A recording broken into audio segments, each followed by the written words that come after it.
Good afternoon, ladies and gentlemen, and welcome to our second webinar. And this one is titled Unlocking Entrepreneurship in the Digital Age. Very excited to share this with you. But this time around, I'm actually not alone, and I'm excited that I'm with Musa Skosana, who's our guest today. Musa is the SME Cloud Manager at MTN. And just a little bit of information about Musa himself. He's very passionate about cloud technology, as well as how it can rescue and evolve SME businesses. And this is actually why Musa is going to take part in this conversation. He's got some insights to share and some nuggets around cloud, the digital, and how us as entrepreneurs and small businesses can utilize technology to leverage just the benefits of technology, and that essentially would help us grow. He's currently, as I said, the SME Cloud Product Manager at MTN Business, where he builds cloud solutions to solve entrepreneurial challenges, which is our challenges. He's previously held similar positions in the distribution space, having previously worked for other global entities such as Westcon Group, as well as First Distribution. So that's Musa, who's going to be the guest. I'll then start first. My name is Lindile, for those that don't know me on this particular call. I am the Group Chief Revenue Officer at Prime Media, the group which is one of the biggest and best media organizations in the continent, with assets across radio, us owning radio stations 947, 702, Cape Talk, KFM, as well as Eyewitness News. And we've got the biggest network of static billboards as well as digital billboards as well, including assets of platforms in retail as well. My other roles, I wear many different hats. I'm also the founder of Exponential Academy. And the reason why I've started Exponential Academy is I've looked at the state of play in South Africa. Therefore, this is our contribution, because we do know that entrepreneurs are faced with a lot of challenges in the country. And within my career, which spans over 24 years now in entrepreneurship, using some of those learnings and insights to pass them on to entrepreneurs.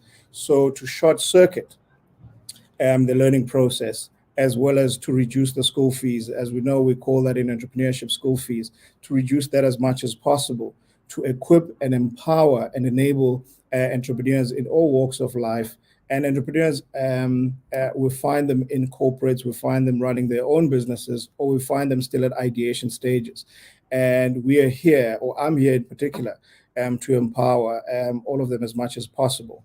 The last time I looked at the statistics of South Africa with regards to this particular segment and sector, it's a sector that contributes just 35% of the GDP, but employs more than 90% of the country's workforce.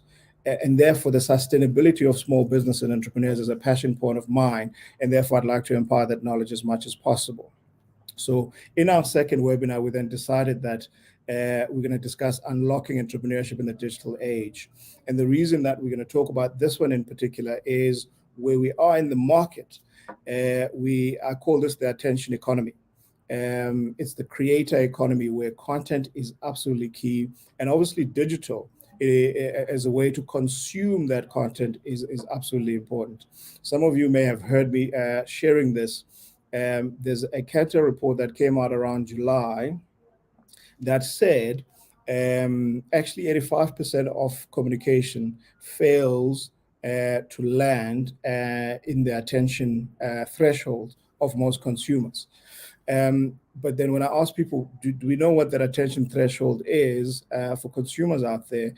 People get startled and surprised when I actually share that the attention threshold that we try to aim for is 8 seconds. And therefore, how does entrepreneurship, in any line of business that you may be, you could be in service, you could be in product, or any vertical that you're in, you need to have clarity of your value proposition in such a way that when you communicate that, it lands within that attention threshold. And I'll share some tips and advice for you when it comes to this. Let me just ask my team to just share the presentation so I can just take you through that quickly. Thank you very much. Therefore, starting is, I also studied a Harvard course that also spoke about this, but it's also a research that I've done for myself in terms of what creates sustainable organizations, especially for us as entrepreneurs and small businesses. And it all speaks to the ecosystem that you build around you. The Harvard calls these organizational gaps. But you have to create an ecosystem of sustainable success. And there's key elements that you need there for either your business or your organization to thrive, or the sector needs to create that. But we're in the age of self-provision, where we have to self-provide a lot of these things in a country that's still grappling to find its identity 2 decades onwards from democracy when it comes to empowering small businesses in particular. They haven't nailed this 100%.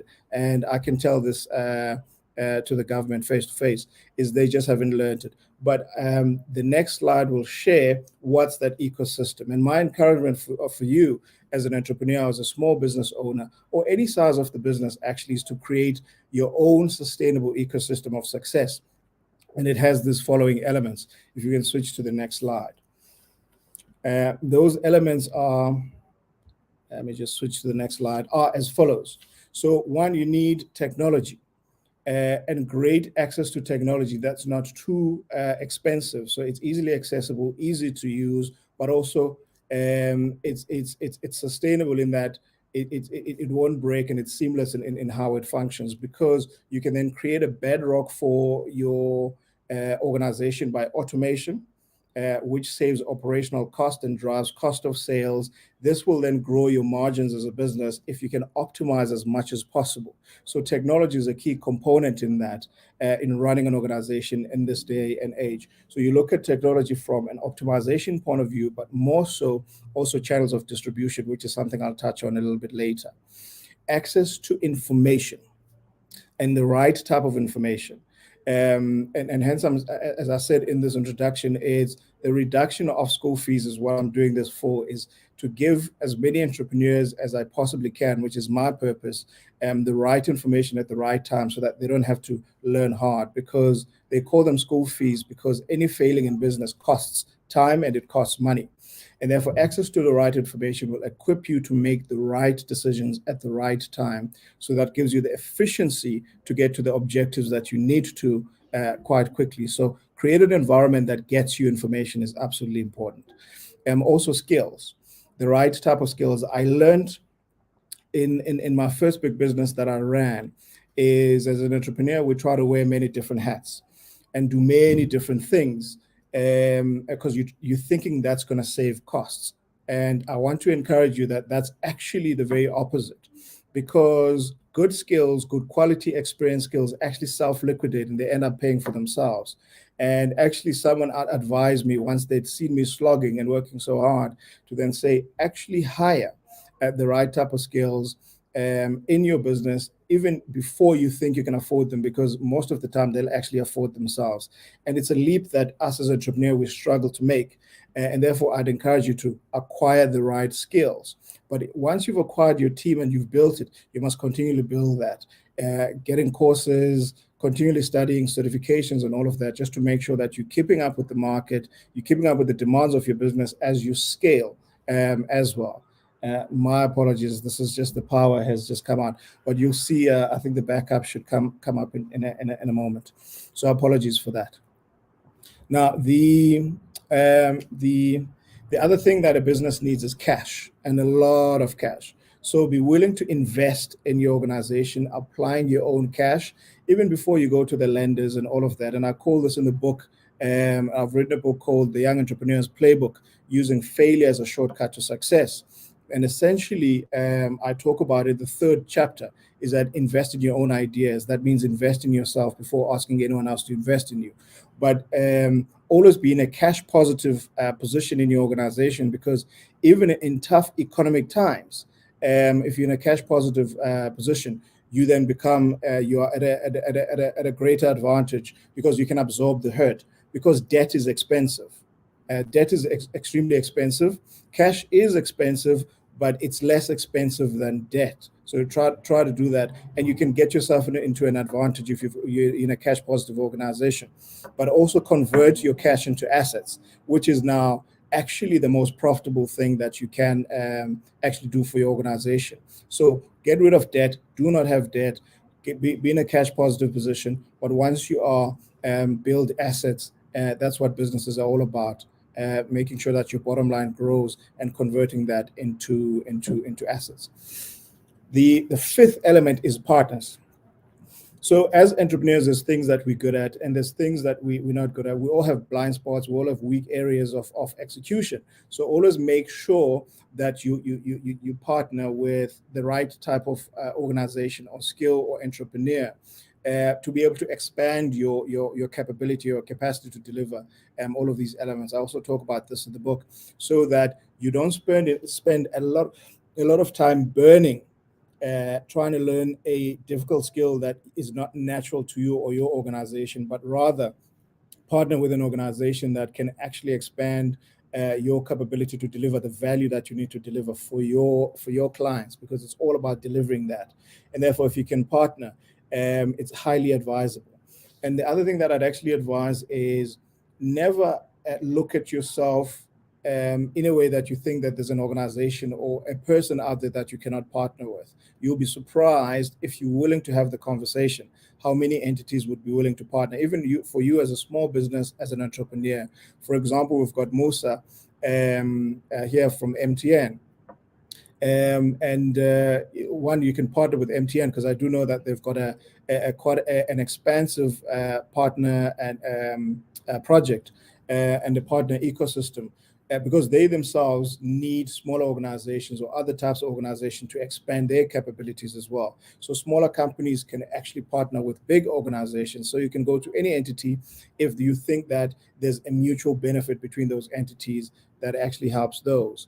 And at Deloitte, no, I think my bad. Let me correct. It's an Accenture digital report that came out a couple of years ago that says a lot of growth from big businesses is actually going to come from them partnering with smaller organizations. So my apologies there for quoting the wrong entity there. And therefore, always look to partner to optimize even your own entity. And then the last element is diverse markets. This is an important one. Is that once you've defined your core value and your core value proposition that you deliver in the market for any type of segment that you deliver to, and that's running, and it's got the run rate, and you've got the revenue that's growing, always look to diversify your position. And especially if you're approaching or you're operating in a mature market, or you're approaching saturation, or you think that your growth is quite high in your core, that's exactly at the time that you need to diversify your position, because market conditions change. And when market conditions change and it impacts your core value proposition, it actually takes out your business. This is why we have got such a high failure rate of small business, or at least one of the other reasons that why we've got such a high failure rate of small businesses in this country is not being able to diversify segments or value propositions or client types or any of that kind of stuff, so that if you're depending on one segment, on one product, when that gets hit, it takes you out completely, that you can't recover. It also goes back to that whole notion of multiple income streams. And in the first webinar that I shared, I said aim for 3 on your way to 7 income streams. That applies for you as an entrepreneur, as a business as well. Is that multiply your income streams by diversifying, get a different service or different product or a different segment that you operate in, so that if the one you're in is under pressure, you can subsidize it by growing in another segment. And that's how growth is essentially achieved. So this is the ecosystem that you then need to create for yourself, especially in this ecosystem or in this market of the attention economy and the digital economy that we're in. Technology, access to the right information, the right skills that you continually evolve and grow, being a cash positive that you convert to assets, partner for scale, and diversify your position so that you can de-risk against market changes as well, is absolutely critical. And then what's the winner circle that I talk about? In terms of when you're starting to build your value proposition, you need to now know the context of which you operate in, and I call this the winner circle. Is that Have clarity as to what your core value proposition is that you deliver for the client base that you're delivering it to. And I'll tell you on how you then connect that to the relevant party at the right time using technology as well. Hence, we're saying unlocking entrepreneurship in the digital age. Then you must build an organization around that value proposition. It's not enough to just have a good product. Some people have a good idea and they think that they're in business. Some people have a great product and they think that they're in business. None of those things qualify you for business at all. So build a business and an organization around that has a value chain, that has all of these aspects that allows you to deliver that value to your community, which is then the next layer and the next circle outside of that, which is your customers and community. And the advice that I'd give is that in order for you to be able to have customers, especially ones that are really sticky, they're dedicated to you, is that you must treat them as a community. This is your community. This is the value that you deliver to that community. If you build a community around your value proposition, you essentially build a moat, because this community will iterate your value proposition with you. When it gets stale, they'll say, but we're looking for this from you, and all of that kind of stuff. And you'll continue to grow and evolve the ebbs and flows of business with that community. And that community, when you're having a tough time, they'll be there for you. So don't look at them as just customers. Look at them as your community as well. So core value, that must be clear. Then build an organization to be deliver that value to your community. And then you must always be mindful of the outer circle of the full market in terms of what is the full extent of that particular market. Because once you found your community, all you now need to do over time is to grow that community so that you take a dominant position in that particular market, so that you may start as an entrepreneur that starts a small business, but that small business shouldn't essentially be a small business forever. You must set a timeline to when you're going to actually get to medium size, to get to large, to get to extra large, until you get to the size that you eventually want. And that takes being fully aware and mindful of what your full market is, so that you continually try different initiatives for you to grow your client base continually, so that your revenues grow and follow suit as well. So this is the winner's circle. Understand your core value, build an organization around it, build your community around that organization and that value proposition. Be mindful of the full context of the market and continually aim to take a dominant position in that. And that's how these big organizations do it. This is how we do it when we're applying the playbooks that we apply in these entities to take them to the next level. But here's the first thing that you must start with. You may have an idea, you may have a product, and you may have a small business. But if you have a business or you are in business, you must have a business model. If you don't have this, and don't let them first fool you about business plans and all of that, a business plan is not going to work if you don't have a business model. And therefore, what are the components that make a successful business model? It's, as I said, value proposition is absolutely critical. It must be clear, and it must be of value to someone. And those someones must be able to multiply those by millions. And that's how you know that you've got a very good product, is to know how many what the problem you address and how many people that have that particular problem. And therefore, that's how you know that you're in the right type of business. And that's what investors actually look like as well, in terms of the scalability and growth potential of your business. And if you'll notice, venture capitalists and most investors will not invest in an organization that is at the point of saturation, because if they can only derive 2% growth from that company, why are they investing their money in it? So you must also evaluate your business and your value proposition versus its potential. And eventually, when you get into investors and funders and all of that, they look at your market potential and invest in it because of the growth that you could possibly get out of it. And I always tell people that I'm a fan of growth when it comes to this. And I don't like to take anything less than 35% growth in the projects and initiatives that I drive, because that means that, one, you know that there's that much in the market, and one, you just put the efforts to get to that outcome. And all of this is a science. Any outcome and objective that you want to achieve, you can just put in a formula that gets you to that particular outcome. Second, once your value proposition is clear, is distribution.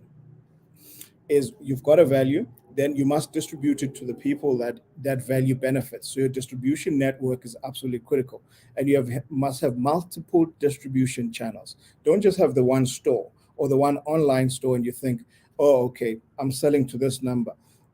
Because the principle is that your product or your service must be as close to proximity as the people that it benefits as possible. So give them as many options to access that value proposition as much as possible in multiple distribution channels. You may have an online store, a physical store. You may have salespeople that are hitting the ground running and looking for them, and many others, call centers.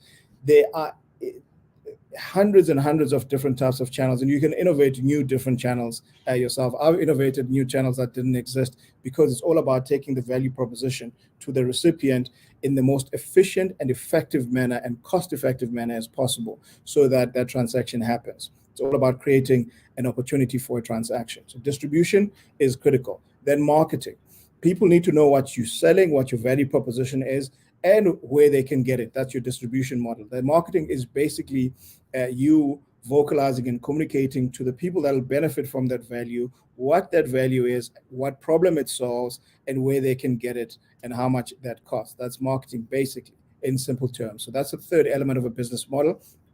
The third is customer experience, is make it as easy as possible for that recipient of that value to access that value proposition. Because if you've got a competitor that has the same value proposition, the customer will choose the easiest to them.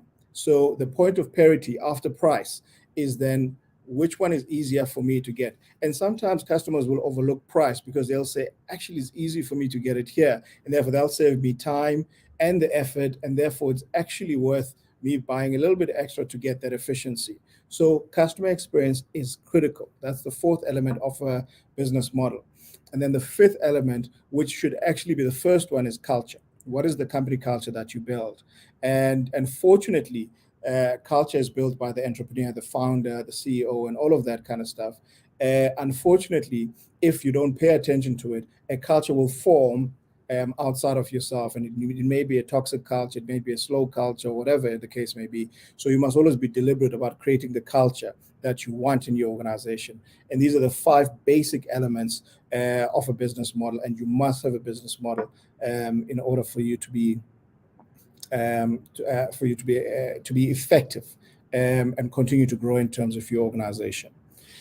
Simplify is the next thing that I can ask you to do. So as you scale your business, so from idea, it's quite exciting to launch it and make it into reality. The next step is to scale. As now the orders are starting to come, the clients build, and therefore that'll create complexity in itself, because one, there's people doing a lot of different things and all of that. It's all quite exciting. You're growing. Now, complexity retards an organization and therefore retards the revenue of your organization. My thing is now simplify, simplify, simplify, right? And simplicity also leads to ease, leads to better understanding. I then say the next quote in my book, which I think sums it up quite perfectly in terms of why simplicity is important. I then say, simplicity is at the very heart of success. When you simplify how you view and understand your business, you simplify how your customers see the value that you offer them. Because if it's not easy for you to explain what value you provide, how else do you expect the recipient to understand what in the world it is that you're trying to sell? So simplicity, simplicity, simplicity. This is why fast food chains are as successful as they are, because if you then walk into any of them, I'm not going to mention them here and give them airtime because they need to pay me to mention their names. Is you just see the menu. You walk in, you get to the front desk, and you see the menu there. So you see the starter meals, the upsides, and all of that kind of stuff. And it's so simple to understand. That simplicity of knowing, because you're hungry, you're trying to fill in a void or a hole in your stomach. You just say, okay, I need number 2, I need number 3, I need number 4. They simplify it that way so that they sell. It's fast food for a reason, but it's also fast money for them. You must think of it that way. So simplicity is key. So simplify the way you understand your business, so you can simplify how you explain it to other people or how you communicate it to other people so they can understand it easy, the value that you try to offer them there as well. How do you simplify? So the process of simplifying your business is as follows. You start by solving for X. As I said, I talk about this extensively in the book, as well as in the courses at Exponential Academy as well. It actually gives you a breakdown of how to do all of this simplifying for your business as well, because simplicity leads to greater revenues. I then call it solving for X. That's that value proposition that we're talking about. What is it that you actually do? It must be very clear to you. Because if it's not clear in your mind and in your business model, what is it that you actually do every day, every hour of each day, every minute of each hour? What is it that you actually do? And it's crystal clear to you and everyone else around you. It's going to be very difficult for one to engage with you because they won't understand what that's all about. And it's all about making it simple and understandable. Now, the second thing is, this is quite important, is it must be clear, why do you do what you do?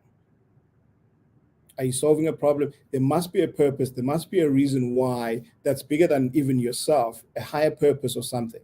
And therefore, that why is absolutely critical for you to connect with clients. And then the third element in simplifying is, how do you actually do what you do? So you need to answer these very simple questions. What is it that you actually do? Why do you do it? And essentially, how do you do that as well? And then I write here, in terms of the quote by Sam Walton, is that there's only one boss, essentially, and he can fire, or let's say that, and she can fire everybody in the company from the chairman on down, simply by spending her money somewhere else. And therefore, if you haven't simplified and everything is complex and you don't understand it yourself, basically your clients are going to vote with their feet and their wallets, and they're going to just spend it elsewhere. See, now I'm running out of time. I'm going to go through some case studies and some examples of some of these things. So I'm just going to run through some of these models that I talk about in the book as well. So in the digital world, now we can do this, which is sell at the speed of currency, as a concept that I talk about. Selling at the speed of currency is that understanding the environment. When I said it's the attention economy, and the attention threshold is 8 seconds. So people don't have a lot of time. They're looking for instant gratification. They want to move quite quickly. Technology can enable that in terms of selling at the speed of currency.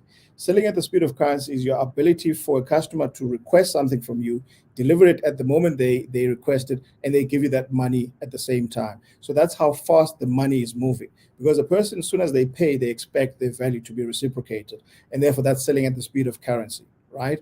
The faster the currency is, the faster your service must be. That's this concept here of selling at the speed of currency.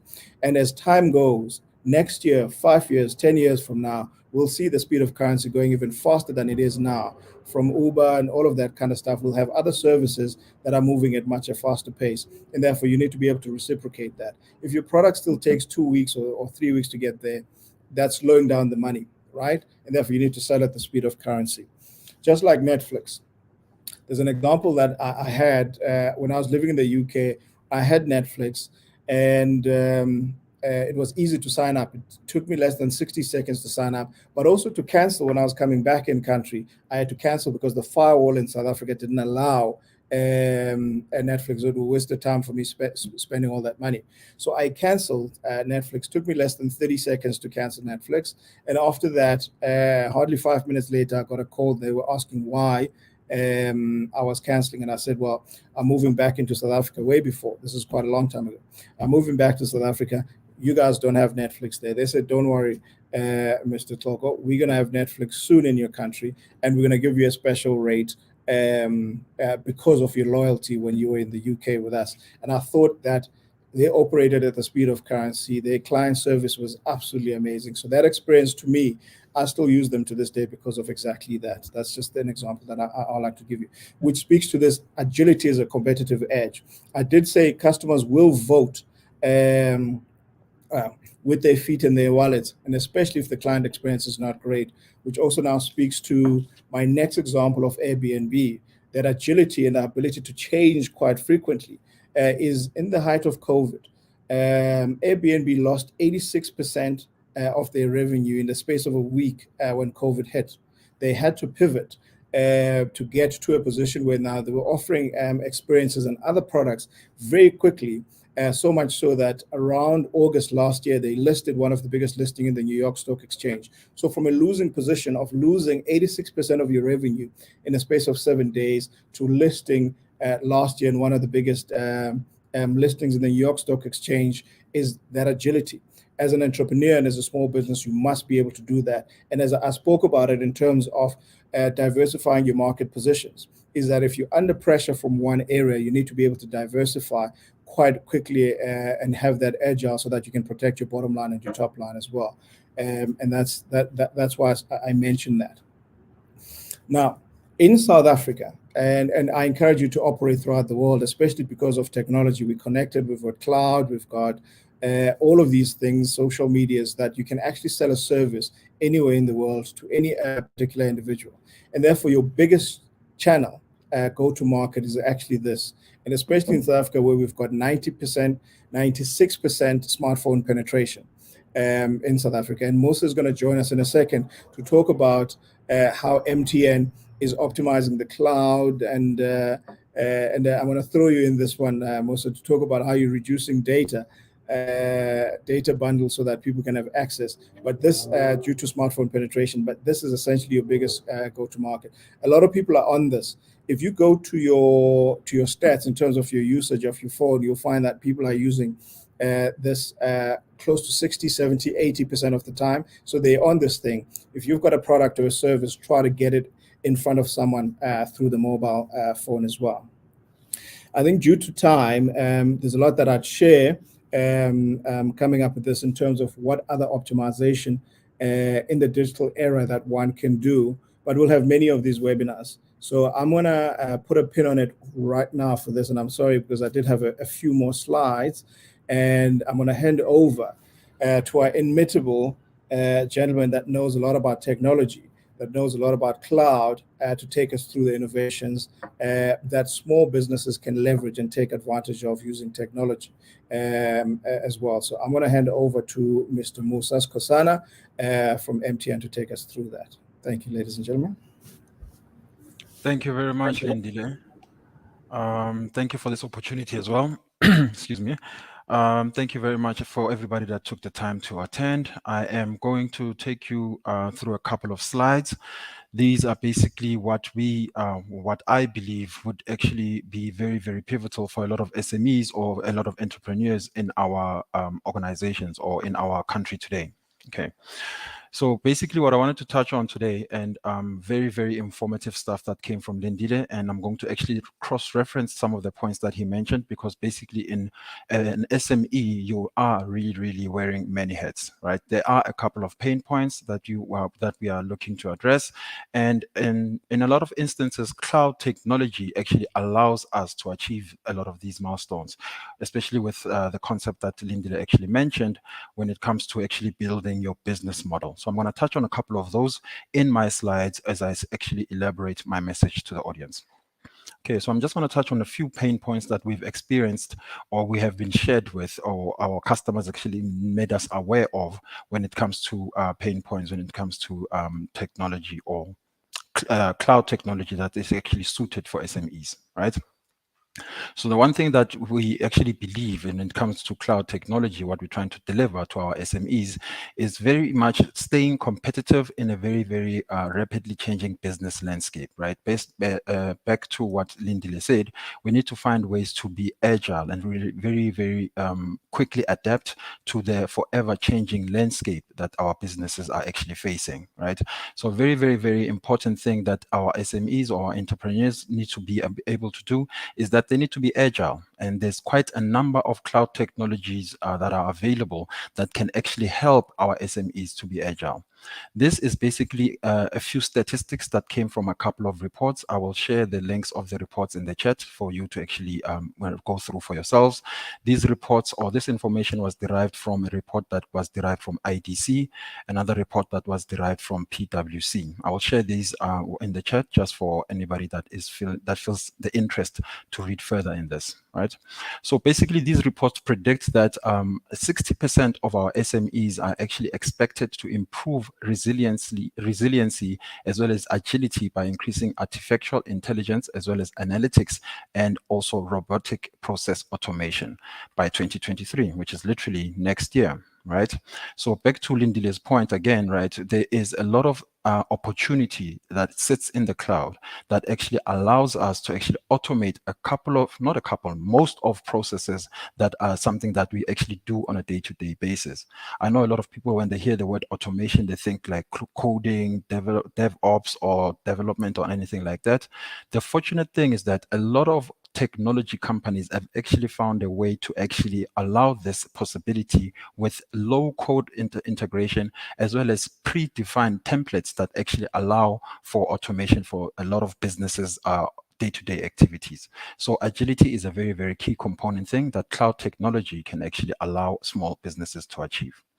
And again, when it gets to customer experience, the reports that actually derived this information predict that 73% of people say that customer experience, including digital and human interactions, inform their buying decision. Right. So another point that Lindile actually touched on is that we need to find a way to make our customer experience very, very seamless, very, very quickly. And to his point again, transacting at the speed of cash, right, or at the speed of money. Right. So there is quite a number of technologies that sit in the cloud that can actually help your customers have a great experience through automation, through engagement with your systems, and actually delivering the service that your customers are looking for at a very, very rapid pace. Okay. Another very, very important thing that cloud technology allows our customers to achieve, or a tool that is actually very, very important for our customers, our SMEs, is that we actually encourage our customers to actually but also look into getting a technology that will give you efficient insights, right? Or insights and efficiency. So the reports that came from IDC and PwC stipulate that 50% of sales 50% of sales time is actually spent trying to win sales from targets who weren't a good fit for them in the first place, or from the start, right? So basically, in a lot of times, it's as if we are trying to fit a box in a circle hole. Does that make sense? So we're trying to force feed our customers what we are actually bringing to the market, instead of actually understand what our customers need in order for them to actually buy quickly, or actually make the sales experience very, very smooth and very, very seamless, right? I was actually attending one of these SME conferences a couple of weeks back, where a simple thing such as selling a quota or a bunny chow in our neighborhoods is actually not only a business, but also solving a hunger issue in our communities, right? So if you can look at something like that, that is a very, very typical example of actually understanding your audience and actually delivering what their audience or your customers actually want. And then you can only actually achieve this if you have the appropriate information, or the appropriate systems that actually help you understand insights and make sure that you actually deliver efficiently. Okay. And then last but not least, and this is something that everybody is probably relating to, according to IDC and PwC, remote work is expected to be at 80% of, remote work is expected to be 80% of full-time workers expected to work from home at least 3 times per week after COVID-19 restrictions have been lifted. So as many of you know, and like for me today, I am actually working from home. And as an SME, you need to also be able to actually work from anywhere, right? Like to Lindile's point, using your cell phone is the biggest way to actually reach your customers, right? And then using your cell phone is the one thing that actually allows you to transact, engage, and actually execute on your daily tasks with your customers. The one thing, and I know that I hope I'm not actually saying too much, but what we are actually also focusing on at MTN is that we are actually allowing customers, or allowing SMEs, to actually get reduced data bundles or reduced rates for their business applications, right? So we are trying to actually come up with a way to actually allow customers that are transacting on these technology solutions on their cell phones to save data, right? So you'd actually have data dedicated to your collaboration platform. I'm trying my best not to mention names because basically that will be something that Lindile would actually have to worry about. But obviously we cannot just give these guys airtime, right? So there's a couple of collaboration applications that you can can have on your cell phone. Some are freeware, some are actually corporateware, because basically if you are running an SME, you need to be able to be sure that you're actually collaborating and interacting with your customers on a safe and secure platform.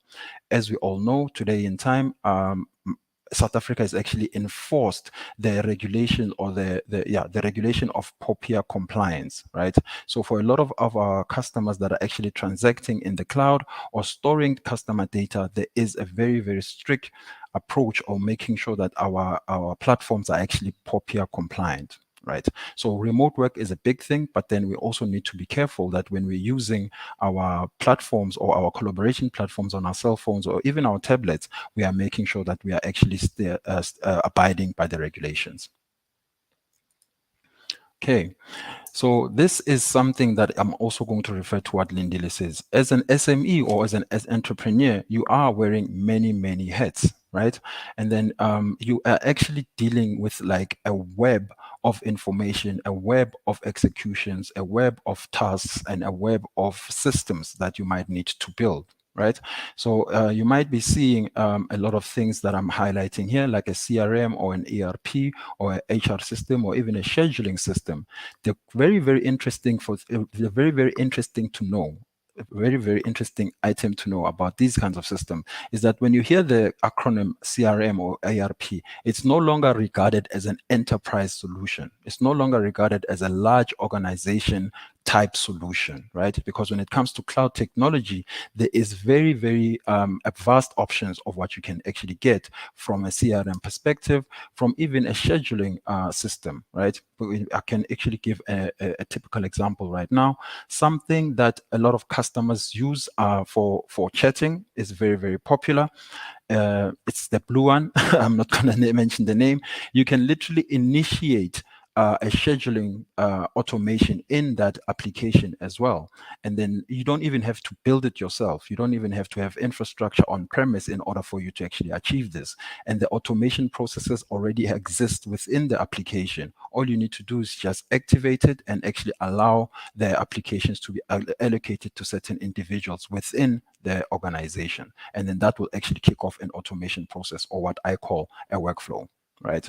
So in a lot of instances, our salespeople or our marketing agents, if you are in an SME, you probably are the salesperson as well as the marketing agent, or you are the finance agent as well as the supply chain agent. So you're wearing more than one hat, and you have to be able to actually execute on all of these tasks where automation or cloud technology can actually come in and actually help. In a lot of instances, our team members lose time with manual processes and disparate applications, as well as maybe face data errors and a lot of duplication if they have to work on a manual spreadsheet or anything like that. Or they even struggle to work remotely with colleagues and customers because they do not have the necessary systems in place or necessary applications in place. Right. And then there's also the situation where business leaders are looking for the need or have the need to better insight into their right business targets, right? So we always are looking to make sure that we are still following our vision and we are still actually pursuing what we had intended when we were building our initial business model. So some business leaders are also facing the lack of visibility across projects as well as business processes. There are quite a number of solutions that are available that can actually help you achieve these kinds of processes or actually give a business leader the visibility they need in order to understand how far their projects are going exactly and what else needs to be done. And some business leaders often work with inaccurate budgets and timelines. With this said, like there's a way that you can actually get a single pane of glass where you can actually view all of your budgets and actually work on your timelines as they are happening. So if your budget is adjusted due to a task that has been introduced, you can actually have lifetime or real-time information on basically how this can be handled using simple cloud technology. And then further to that, because we are all trying to service customers, most of our customers want a digital service and more personalized attention, right? That's why we get a lot of people that are using their mobile applications to even order food. And basically because you are ordering from a certain point or maybe or a certain point all the time, you actually get an opportunity to actually personalize the application and say, this is my couch, and then this is my office, or this is my desk. So yeah, actually the kinds of options that you get are literally personalized to your requirements or your whereabouts, right? Even if whatever is being suggested to you is based on what you normally interact with. That's actually refers to something called artificial intelligence. But this is actually a suggestive way to introduce options to your customers as well.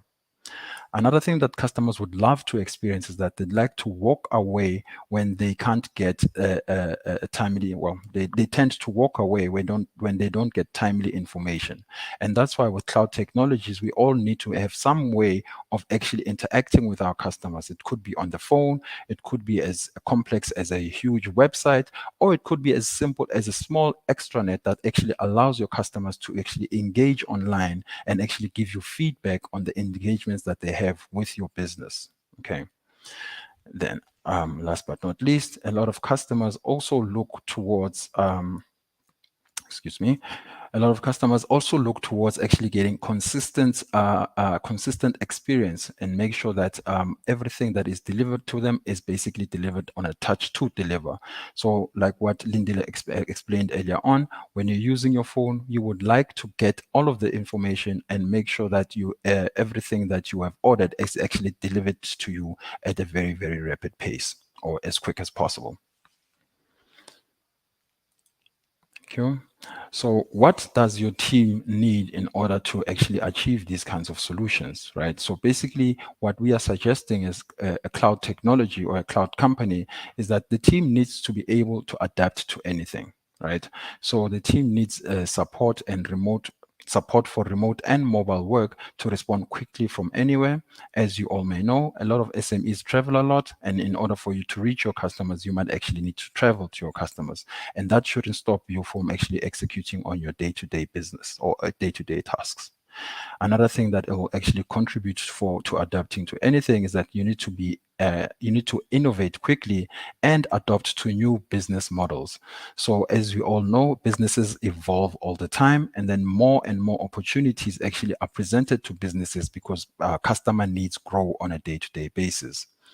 Another very, very nice thing to have is we need to be able to get a holistic view of the business health as well as operations and for more strategic decision, right? So this point of analytics, a lot of business intelligence is required in order for you to know exactly how healthy your business is and how quickly you can actually enhance your operations to make more decisions or more strategic decisions when it comes to evolving your business.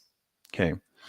Another thing that is actually a nice thing to have when you're actually working with your teams is that you need to be able to break through barriers.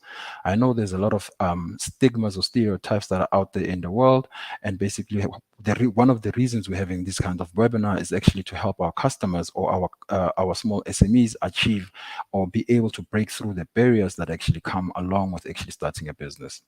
So what we're also suggesting in terms of cloud technology is that we need to find a way to eliminate data silos and connect information and people, right? So we are looking to have systems that talk to systems and make sure that the data is actually shared across all these systems to make sure that the people are actually received updated information and the information is actually reaching the people very, very quickly. And then another thing is that we need to be able to complete workflows without juggling multiple applications, right? A lot of companies are actually working very, very hard to give their customers or SMEs one single pane of glass that actually allows them to execute on a lot of day-to-day applications, right? We all know that as an SME, you do not want to be stuck working on like a routine task on a day-to-day basis. You are always looking to find an innovative way to actually deliver to your customers. So those kinds of tasks can actually be automated on a cloud platform that can even sit on your cell phone or your laptop. Because today in time, what we're trying to do is that we're trying to make sure that our customers have less infrastructure and more agility. Okay. And when I'm saying infrastructure, I'm talking about the big servers that we used to have back in the day that used to sit in our offices. And then further to that is that we are looking to have our teams be able to deliver more value on time and on budget, right? So we're trying to give our customers the best value with the right budget. We don't want to be overspending just to deliver a service to a customer, right? So with things like automation and workflows, then you know for sure that something is, whatever that you are delivering to your customers will definitely be delivered on time. And with automation, you actually remove the dependency of human error, right? So human error is least likely to happen if you have automated processes. Okay. And then just to create an impact faster, we need to be able to find ways to boost sales and customer satisfaction. And the easiest way to do that today is, again, from our mobile devices, right? We need to be able to interact online, on social media, or anything that can be in our customers' faces as much as possible, right? As we all know today, even the big organizations find themselves on social media trying to actually engage with their customers. Very, very important thing with that is that you need to find a way, which is actually available through cloud technology, to make sure that whatever engagements are happening on social media are actually fed back to your applications or to your systems internally, so that you can actually engage the customers from there. Okay. And that's a very, very nice thing to actually have, which is actually very, very much available. Another thing is that when you're trying to create a faster impact, is you need to be able to address opportunities as well as problems when they emerge, before they can actually impact the customers or the organization, right? And this speaks back to making sure that you have the right analytics, you have the right kind of systems in place to actually inform you of how your customers are engaging with your product and how they are actually receiving your product, so that you can actually anticipate how to actually improve the delivery of your service or your product. Okay. And further to that, in order to create a faster impact, you need to be able to effectively target customers and business opportunities, right? So like I mentioned earlier on, back in the day, when you hear an acronym like CRM or ERP, you think this is an enterprise solution. However, there are bundles or packages pre-packaged to actually suit an SME when it comes to those kind of systems. So basically, when your customers actually engage with your product, you can actually get the right target audience when you are engaging them, as well as making sure that they are, whatever they've ordered or whatever that they require from your product is actually delivered to them very, very quickly. Okay. I'm gonna finish off very, very quickly. I've got like 3 more slides, and these are the important messages that I think an SME should actually receive today.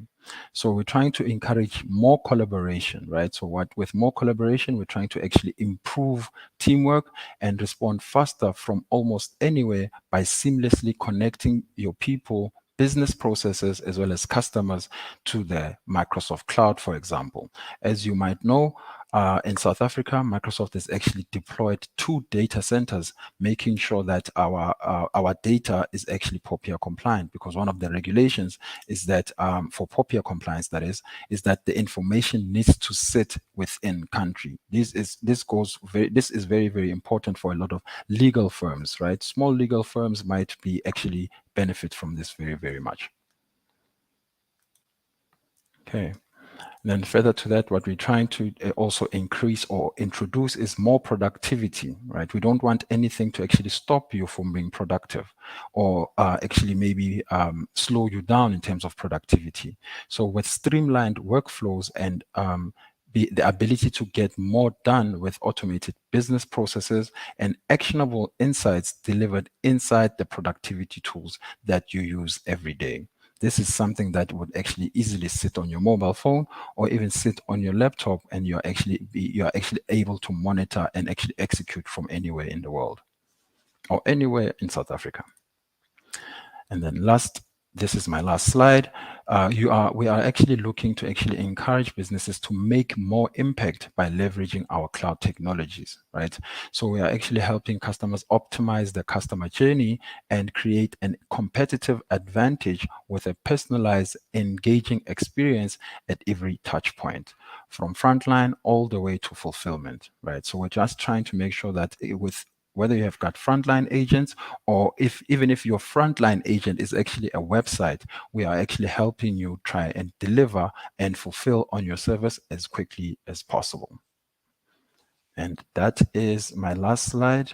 Thank you very much, everyone. I think we've got about 7 minutes to take questions, Lindile.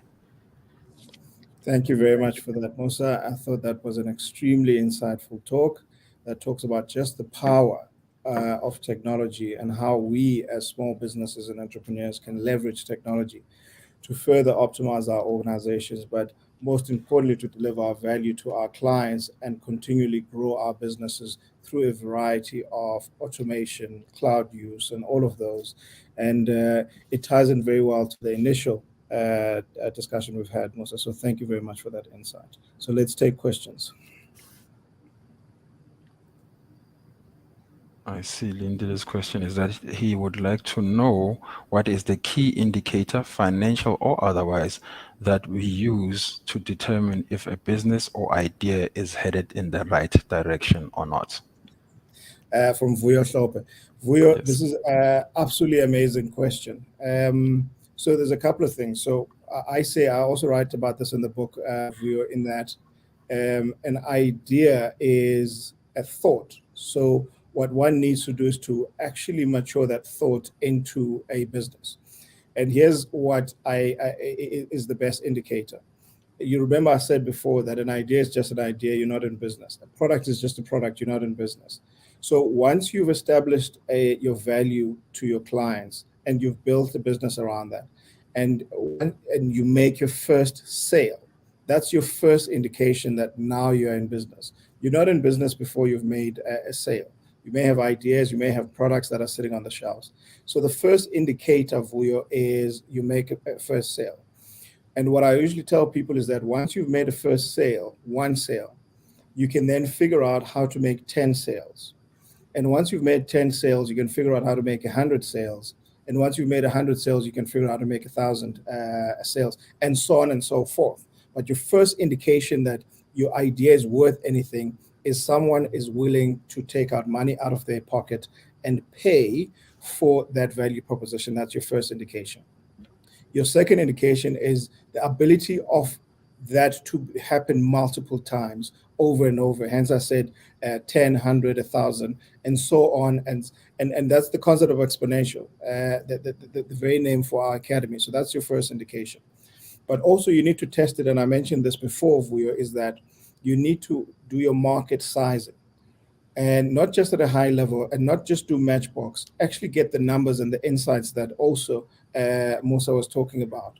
In sizing your market is that, okay, if I can sell this to one person, how many people in this market have that same need? And that's where you now go into segmentation. You're also testing the scalability of your value proposition. One person has bought it, is that how many other people could potentially buy it, and who are these type of people? So you know how to customize your messaging and your marketing towards those very people that could buy it.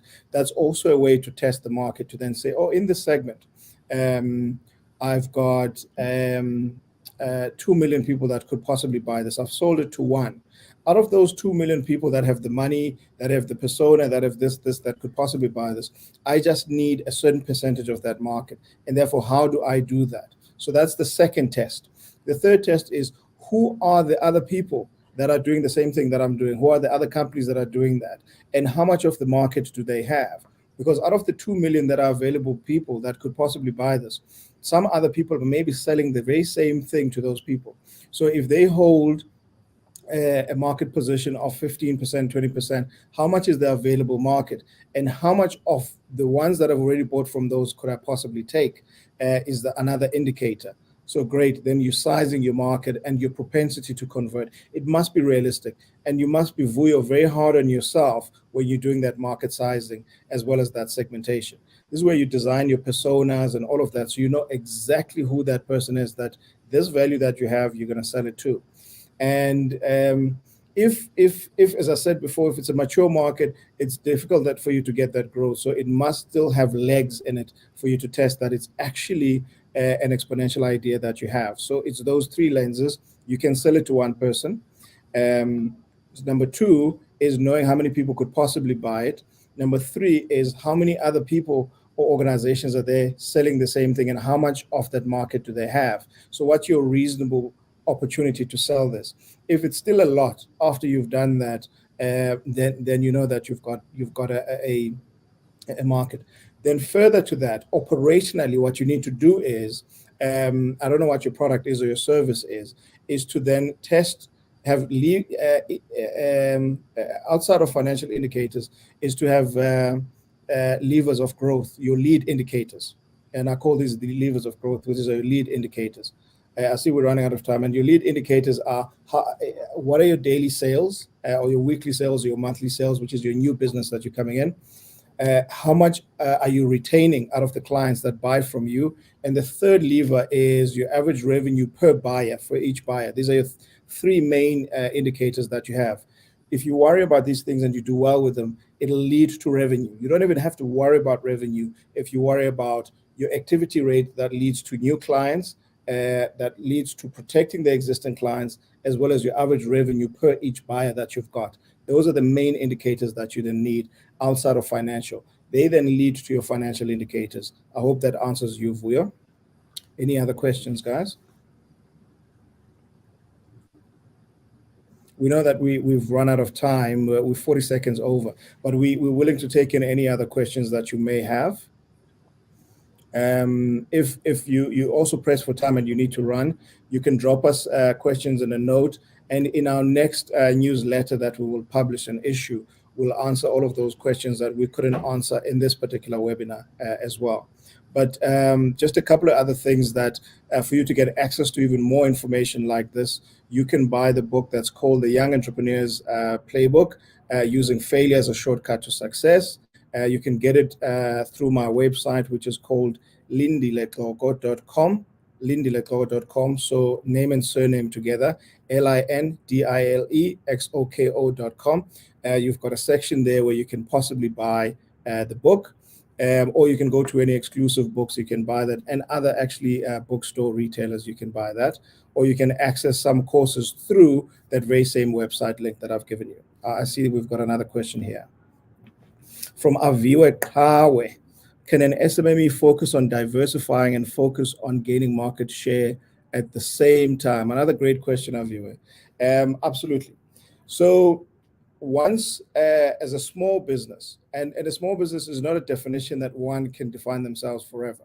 So if you've got a product and as a small business, you're selling that product, and you know that that product is growing at a fast rate, and your indicator of diversification is high growth, before that growth retards and slows down all the way, because you'll already be too late to diversify and look for other revenue streams if your decline is doing that, because that means that you'll be too focused on trying to save as much revenue as you can.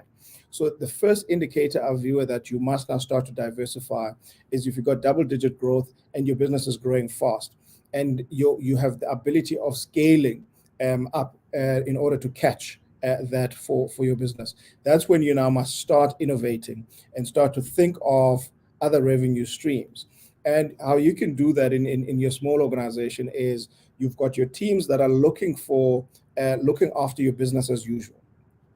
And then you must have either you as the owner and the founder of the business, you're looking at horizons, you're looking at the future of your business. And some of that could be your existing growth, but some of that could be diversification. And that's why you are there. As an entrepreneur, I then encourage you to then look at horizons, but hire a strong enough team that can focus on business as usual, which is revenue today. So revenue today, and then revenue for tomorrow, and then revenue for the day after tomorrow. As an entrepreneur and as a founder, as a CEO and MD of your organization, you must be able to think of horizons while your business is ticking here, because you've got a strong enough team to do that. That's why I go back to then say, capacitate yourself, get the right skills in the organization to make sure that your horizons are protected. Your revenue today is protected. It's somewhere there, so that you as the founder or the entrepreneur can look at the forward horizons in terms of how you can grow your business and diversify into other revenue streams. There's another question here in terms of Tafatso and Tef. This speaks to what most people advise in terms of focus, that yes, you must focus in early stages of your business. And I agree with that. And your question is it advisable to diversify in early stage business? Now you must determine, right?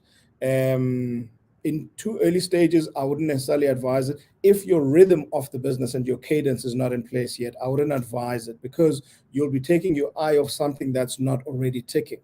So I then define this like this: run rate as well as transformational business. Your run rate business is your business that comes daily. It's like a stock exchange. It keeps on coming. It's your daily run rate. It continues to tick.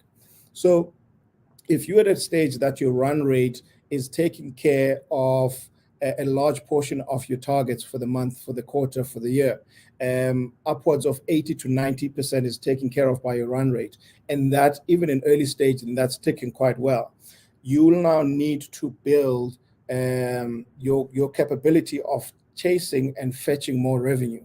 This is why, even at an early stage, if you've achieved that, now you must start to look at other horizons and activating those before the wave that you're riding tapers off. And that's what I say, that diversification is key. So look at your growth, look at your cadence. Before you taper off that growth, you must already have other diversifications in terms of value propositions or segments. And diversification is in multiple fold, right? You can diversify a customer segment, that if you're selling to customer A and that's going well, you must now start to look for other customer sets, other segments that you can possibly sell to grow. That's another form of diversification. So TEF, even at an early stage, you can start to do that. Or diversify products. Once you think you've kept your segments and they're growing quite well, you can even start to diversify products, or to even find other clients, or even cross-sell that product into your existing customer base that you've got. So you can assess that I've got the rhythm and I've got the growth, and therefore I can diversify a customer segment, or I can even diversify value proposition as well, at any stage, as long as you've got those elements. Diversification is not a question of time. It's a question of rhythm, cadence, as well as growth as well.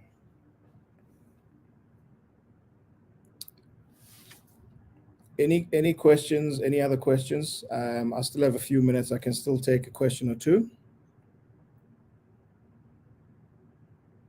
Any questions for Musa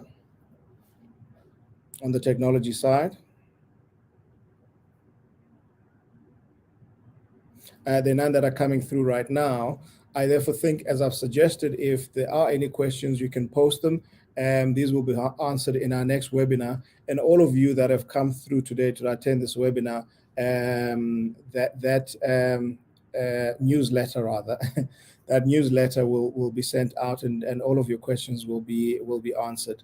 But all is to say from my side, thank you very much for everyone for taking the time to come and listen to these insights from this webinar that's called Unlocking Entrepreneurship in the Digital Age. I hope you found this quite insightful.